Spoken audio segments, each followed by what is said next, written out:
स्वातंत्र्यामध्ये ज्यांनी स्वतः उडी घेऊन स्वातंत्र्यासाठी खंबीरपणे उभे असलेल्या आमच्या आदरणीय चितळेताई स्वातंत्र्य संग्राम सेनानी, या मंचावर उपस्थित असलेले ॲडव्होकेट राजेंद्र पालजी, आमदार आणि पूर्व मंत्री माननीय सुनील केदारजी, माजी मंत्री ॲडव्होकेट भानुप्रसाद सिंगजी, माजी सन्माननीय माजी आमदार प्रकाश भाऊ गजबीजी, ॲडव्होकेट फिरदौस मिर्जाजी, सन्माननीय अमन कांबळेजी, संचालक आवाज इंडिया उत्तम शेवळेजी, प्रीतम बलकुंडेजी, गुणवंत देवपारेजी, ॲडव्होकेट स्मिता कांबळेजी, डॉक्टर दिलीप कांबळेजी, अवंतिका लेकुरवाळीजी आणि रश्मिताई बर्वेजी, माजी जिला परिषद अध्यक्ष, और या मंच पर विराजमान सभी महानुभाव, मान्यवर और ईवीएम के खिलाफ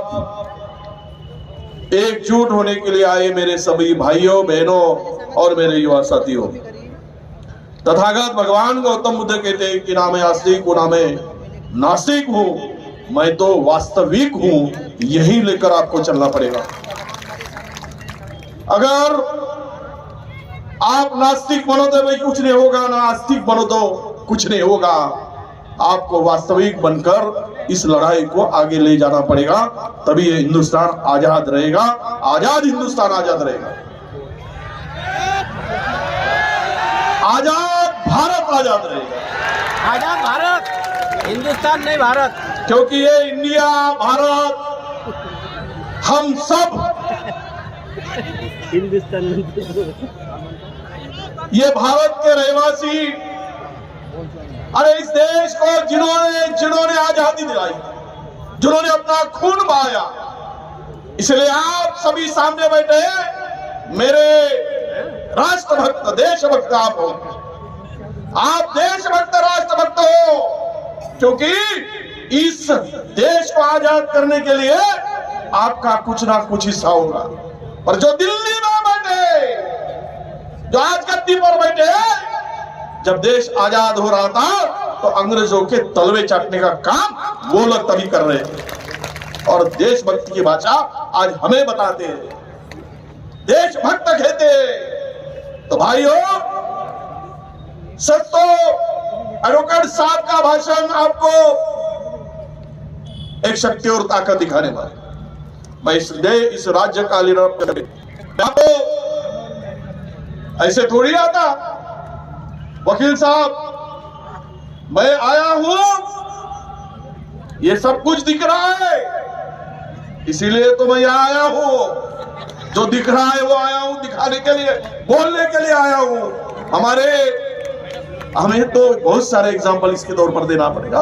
वामन मेश्राम साहब का भाषण, ये तो लड़ाई बहुत दिन से लड़ाई लड़ रहे हैं, इन्होंने काफी दिन से ही लड़ाई को आगे बढ़ाया है। बहुत बढ़िया। हमने क्या किया ये सुनने के लिए नहीं आया हूं। हमने क्या किया सब जानते हैं। कुछ गलती हमारी होगी, पर हमने कुछ नहीं किया ये मत बोलिए। ये गलत है कि इसमें बुलाकर आपने अगर ऐसी भाषा करोगे तो ये ठीक नहीं होगा, अच्छा नहीं है। सब मिलकर इस लड़ाई को आगे बढ़ाने के लिए तैयार होने की बात करनी चाहिए। हम तैयार होने की बात करनी चाहिए। मैं कुछ एग्जाम्पल के तौर पर बताऊंगा। जब हम सब बात करते हैं, हमारी स्थिति तो आज 40 के आसपास है, ये तो वास्तविकता है, कोई छुपाकर बात नहीं है। जहां जाओ परसेप्शन ऐसा तैयार किया जाता है। बहुत स्टेट में लड़ाई बहुत एकदम जोर से फाइट होगी। मुझे समझ में नहीं आ रहा है, 27 साल मध्य प्रदेश में भारतीय जनता पार्टी की सरकार, ऐसा लग रहा था, हर कोई ये कह रहा था इसमें अब ये भाजपा हार जाएगी, और रिजल्ट आया तो 163 पा लिया। हुआ कैसे? बहुत सारे डॉक्टरों ने, इंजीनियरों ने बोला, डॉक्टर विशेष रूप से नागपुर में मध्य प्रदेश से लोग आते हैं और यहाँ पे इलाज के लिए आते हैं, तो पूछा जाता है कुछ लोग कि क्या चल रहा है, क्या माहौल है। सबने बोला वहां पे कांग्रेस का माहौल है। और जीत गया भाजपा। सब कह रहे थे, अरे कल परसों की जब ये नाना पटोले जी ने रिजाइन किया था 2019 चुनाव के पहले, वहां की सीट हमने मधुकर कुकड़े जी ने 57,000 वोट से जीती थी। राष्ट्रवादी का चिन्ह था, 57,000 वोट से। 6 महीने में इलेक्शन हुआ, भाजपा का कैंडिडेट 2,67,000 वोटों से जीत गया। मैंने बोला 6 महीने के अंदर में इतना कैसा परिवर्तन हो सकता है? बाई इलेक्शन में चुनाव हारते हैं और मेन चुनाव में वो जीत जाते हैं, तो इसमें तो कुछ गड़बड़ी चुस्सी है। ये समझ में आ रहा है। पर हम लोग ईवीएम बंद करो यहां तक सीमित रहोगे तो हिंदू मुस्लिम करके वो अपनी लड़ाई जीत जाएंगे, क्योंकि राम के नाम पर उनके साथ नथुराम है। तो वो सब आपको ध्यान में रखना पड़ेगा। नाम तो राम का सामने लेते, पर पे अगर दम है 400 की बात करते हो, अरे दूध का दूध पानी का पानी हो जाएगा। एक बार ईवीएम हटाकर चुनाव तो लड़ो, कितनी तुम्हारी लोकप्रियता है वो दिख पड़ेगी। 40 के नीचे नहीं आओगे तो पता चल जाएगा। भाई आवाज में ये समर्थन के लिए आया, मैं छोटा आदमी हुआ, ये तो सच है। मैं आवाज पहुंचाऊंगा मेरे नेताओं के सामने, मेरे अध्यक्ष के सामने पहुंचाऊंगा, मैं उनके साथ में बात करूंगा। मैं अगर मेरे में कुछ ईमानदारी नहीं होती, इसके खिलाफ में आवाज उठाने की बात नहीं होती, तो विजय वडेट्टीवार विरोधी लीडर ऑफ अपोजिशन यहाँ के नहीं बैठ सकता था। आपके लिए समर्थन देने के लिए मैं आया हूं।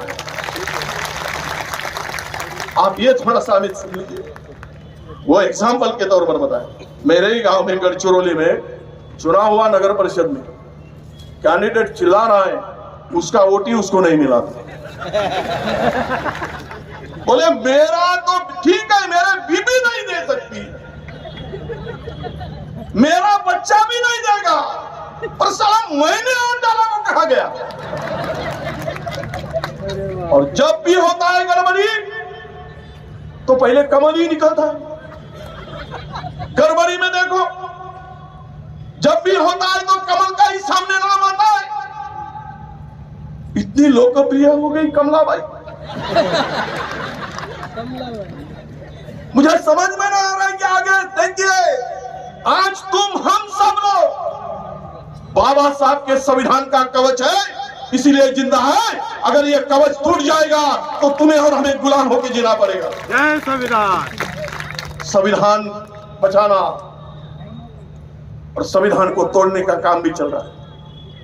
इलेक्शन आयुक्त अभी आने वाले दिनों में वो तो उनके जेब का रखा हुआ गुलाम दिखेगा, क्योंकि वो चुनाव, उसका selection CJI, leader of opposition और प्राइम मिनिस्टर तीनों मिलकर उसका चुनाव होता था। अब सीजेआई को हटाया गया, एक मिनिस्टर को लाया गया। अब leader of opposition 1 versus 2, prime minister और उनका मिनिस्टर। तो क्या ईमानदार आदमी बैठेगा वहां पे? वो सच्चा आदमी बैठेगा? ये तो कठपुतली बनाकर बिठा दिया है, इनके हाथ में डोर दे दी है, थाम ली गई है, वो नचाता है वैसे नचाते हैं और सब कुछ चल रहा है। अरे हम कहते हैं हम डरने वाले नहीं। एक बार हम भी बहुजन समाज के लोग हैं, आपको बताता हूं, मंच पर बैठे वालों को, बहुजन समाज अगर ताकत से खड़ा हो जाए तो किसकी क्या औकात है कि ये इनको ईवीएम के बगैर चुनाव खड़ा कर दें। हम हो नहीं रहे। हमको उसके लिए तैयार होने की आवश्यकता है। केवल विधानसभा में हम आवाज उठाएंगे, जरूर उठाएंगे। आपने देखा पूरे देश में क्या चल रहा है। विधानसभा में आवाज उठाकर यह सवाल खड़ा नहीं होने वाला है, जिस देश का किसान खुद के लड़ाई के लिए रास्ते पर उतरता है तो तानाशाह डर जाता है और रास्ते में खिले पहुंचा देता है, तो डर का कितना माहौल होगा ये पता चलेगा आपको। डरा हुआ है, तानाशाह की पद्धति से काम चल रहा है। एक बार आप कहते हैं ना, सब अभी लोग हमसे भी कुछ जाना चालू कर दिया है, कल परसों चले गए, अब क्या करे। जिसका पास में माल वो बोलता है कर लो अपने आगे गाल, ये स्थिति है। और एक बार मैं ये भी कहूंगा, अरे भाजपाइयों तुम्हारे में दम है तो एक बार वो ईडी और सीबीआई को बाजू कर दो, फिर देखो तुम्हारे में कितनी औकात और कितनी हिम्मत है। ये भी होना चाहिए। कोई इच्छा से भी नहीं जाता जी, अभी क्या करे। ये तो सच है। अगर कोई ईमानदार है, लड़ता है, तो उसको भी डाला जाता है ना। तुम्हारा आप पार्टी का केजरीवाल जी नहीं, उसके पहले के मनोज सिसोदिया जी डाल दिया ना। शिबू सोरेन चिल्ला कर कह रहा है मेरी जमीन नहीं है, हेमंत जी सोरेन फिर भी डाल दिया ना। जो चिल्लाएगा उसको ईडी। अब जब तक ये ईडी को बीड़ी करके नहीं फूकेंगे तब तक नहीं अंदर डालते रहेंगे। चल रहा है, सही बोल रहा है। हम तो डरे नहीं है, इसलिए ताकत के साथ में कहते हैं। डर निकाल दिया है हमने। केजरीवाल जी, सिसोदिया जी, वो बेचारा संजय सिंह जी, आपका हमारा संजय राउत, देशमुख 14 महीने रहे, वो हमारा संजय राउत रहा, रहेंगे।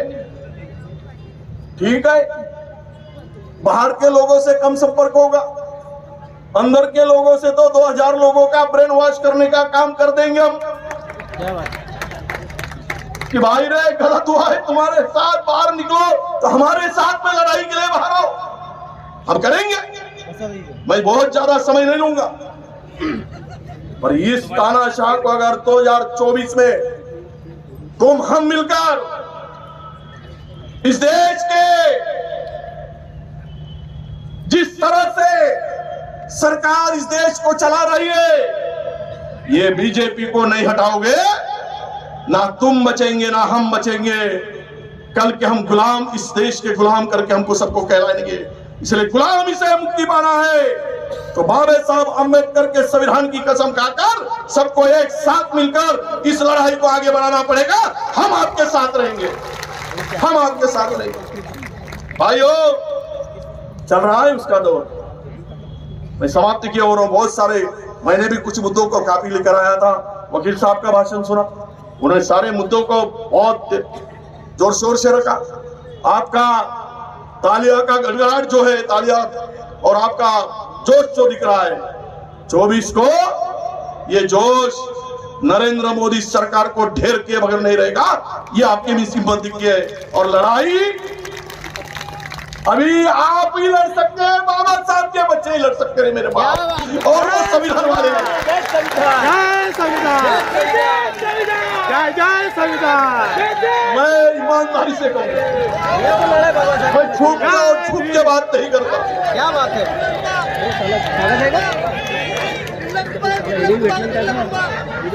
बाबा साहब के ही लड़के लड़ाई लड़ सकते हैं। अरे ये कुछ देर की खामोशी है,